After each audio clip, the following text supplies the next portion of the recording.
War of the Gods. The War of the Angels, Part 1. We present here a very abridged version of what seems to have occurred to the Earth, beginning some 35,000 years ago. This information comes from indigenous records and is not necessarily in agreement with contemporary Judeo-Christian records. The stories may be familiar, and then again, a lot is borrowed from the indigenous peoples of this earth and edited to suit the times. This is a story about the star nations and the war of the heavens. It is a story not yet over, for we are now moving into the final chapter, if you will, as the seventh thunder unfolds. It is a war between brothers, the worst kind of war. Enki's half-brother and rival, Enlil, was the commander-in-chief of the ET, Earth, operation. They were a scientific exploration group from Orion. They came to Earth on a regular basis, for it was a mining stop and a layover for supplies. They had no opposition, as Earth beings were, for the most part, a giving and friendly people.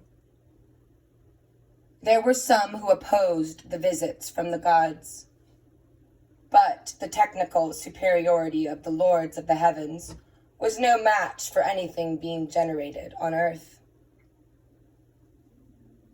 After the demise of Atlantis, small oases of civilized life had survived the Holocaust, most of which are what our Orion brothers, or explorers, wanted from Earth, were minerals and crystals. See, they wanted resources. These were found from outside the sparsely populated areas anyway. The Orions, or Orinians, were more interested in the mineral wealth of this very unusual planet, that after Atlantis came under the protection of the Sirians and Andromedans. They were responsible for the restructuring of the light grid, air quoting, light grid, after the grid was destroyed by the Atlanteans. Prior to that, the main source of planetary galactic overseeing during the time experience of Atlantis was the domain of the Pleiadians. When opposition afforded itself, the offenders were easily thwarted, and the star gods took control of the younger, in the evolutionary sense, gentler and non-warlike sons of God, who were at the time mainly Cro-Magnon 9, yet very tall in stature. Possibly hybrids. Yes. The answer to your question, I can hear even as you read these pages, is that, in fact, Homo sapiens as a species are a hybrid. They are a hybrid of a different kind. Being a genetically engineered race, Homo sapiens sapien was the result of genetic alteration in the laboratory, and not through the crossbreeding of the species through natural means. The evidence to the fact is overwhelming and understood within almost every high indigenous culture. Essentially, the territory we are speaking of, meaning after, air quoting, War of the Gods, end of air quote, took place here in the Americas.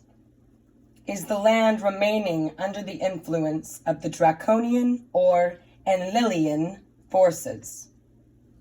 According to the Sumerians, this area was the Mesopotamian region between the Tigris and Euphrates rivers.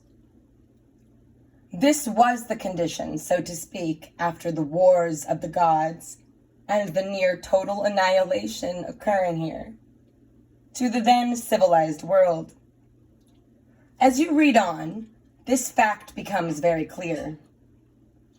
There exist many similar stories amongst the Maya, Inca, Kogi, and Hopi in the Americas, a continent much more populated in ancient times than we have been led to understand. Most of the devastation, or most of the lands here survived better the effects of the Atlantean Holocausts, the Great Flood, and the nuclear devastation that also occurred. Look at the Grand Canyon. They're bits and pieces. There's bits and pieces of truth all around. You just have to look in the right place. It's hidden in plain sight. Always is. The Hopi legend has it that the ant people led us to the inner earth, and therein dwelt for some 580 odd years, escaping the devastation above. Would you go underground to escape floods? Unlikely. But you would go underground to escape nuclear devastation. Yes. Logical Spock. The main mission here upon the Earth was one of mining, for their home planet had run out of many required minerals, primarily gold and crystals, for the use in their hyperdimensional spacecraft, and some unclear or undefined alchemical needs of the Orion Queens. On a lonely mission, far from their home planet of Orion, we have the Hibaru priesthood, who were under the command of Enlil. Enlil is Enki's brother, and not a very nice fellow. They arrive on a strange vessel, called by the Mayan Nibiru, not Nibiru. The Hebaru are the working drones of the Nibiru, hence their name proper. To the Egyptians, Enlil was Ra, Jehovah, while Enki was Ra, Osiris. Both are sun gods, as they come from beyond the sun. Air quoting here. We can trace the Sumerian written records back to about 3,700 BC, and they tell us that the gods in question were brothers.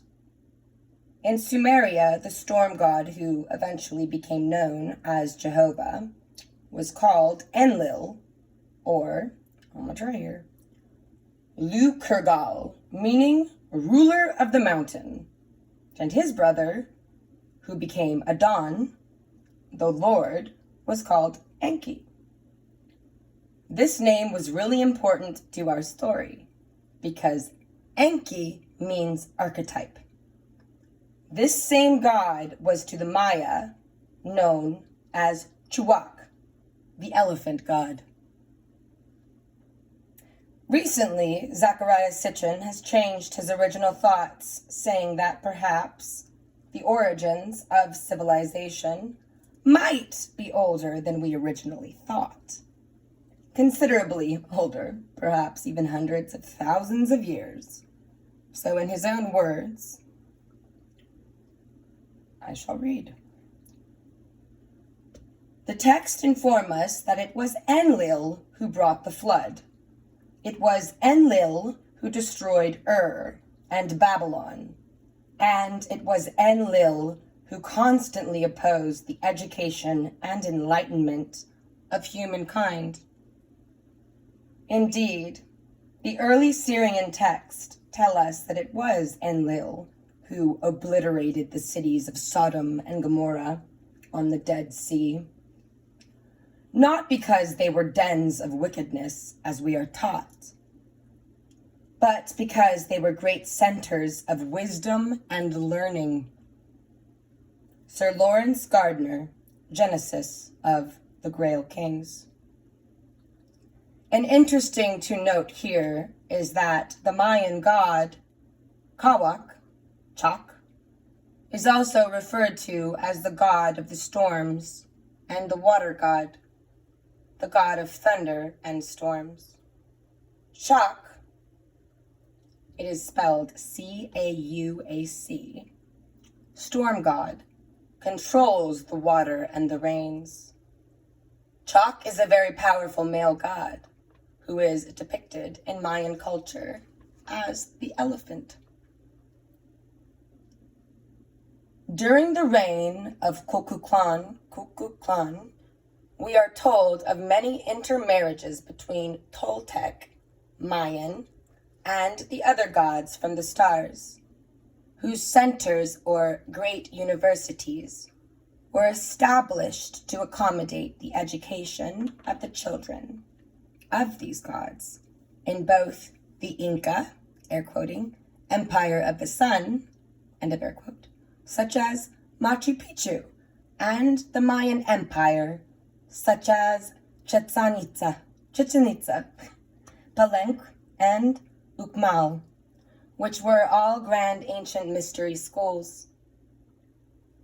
Today, these structures still command reverence, and tremendous energies are being awakened from these centers of power. You could call them fingerprints of the gods, evidence that something grand once existed upon this plane. There are many testimonies clearly showing our direct connection to these gods of old, although the true unclouded tenor of our interrelationships with them have been forgotten. We cannot understand these relationships that we are in existence for tens of thousands of years prior to this present reality state of consciousness. A state of reality which is very young and as yet undeveloped. An interesting note is that the Nazarene himself was an initiate in 9 of these ancient schools of knowledge, and he never denied them. He mastered each one, and in fact, he embraced them and incorporated them into his original teachings. These original teachings themselves are just now being uncovered and revealed to us after thousands of years of deliberate manipulation, and in some cases, the actual removal of his teachings from the scriptures that were to end up as the modern-day Bible. Boom, right there.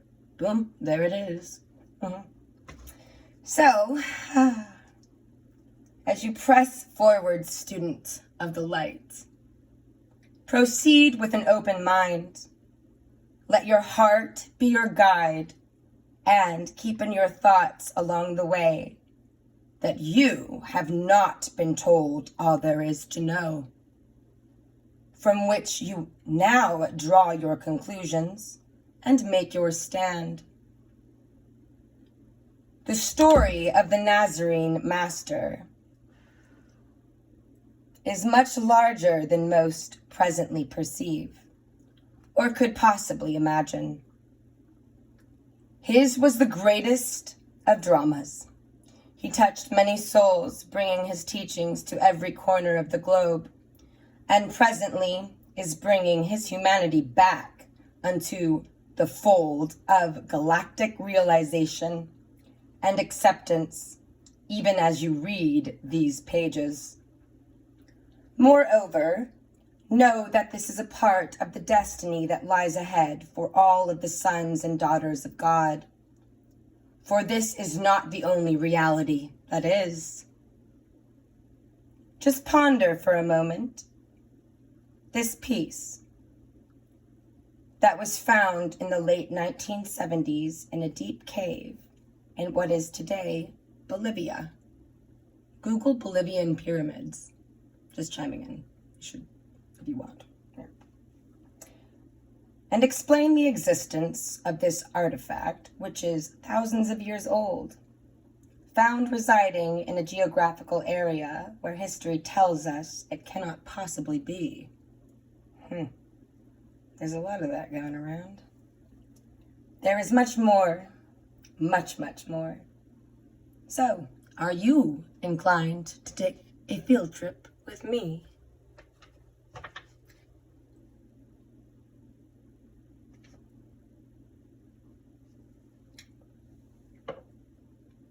You ready to hop on the train?